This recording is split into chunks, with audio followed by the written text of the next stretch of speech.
कॉन्स्टिपेशनची लक्षणं.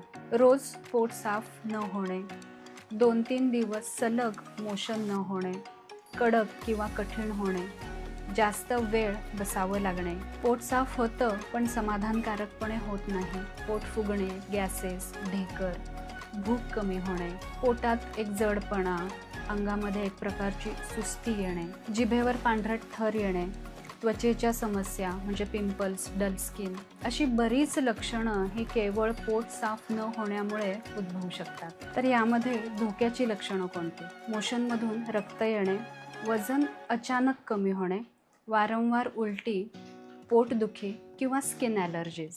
अशा प्रकारे कॉन्स्टिपेशन हे तुमच्या अनेक रोगांचं मूळ असू शकतं आणि जर का तुम्ही वेळीच लक्ष दिलं तर पाईल्स, फिशर्स, IBS, त्वचारोग किंवा सौंदर्य समस्या ह्या सुद्धा टाळता येऊ शकतात.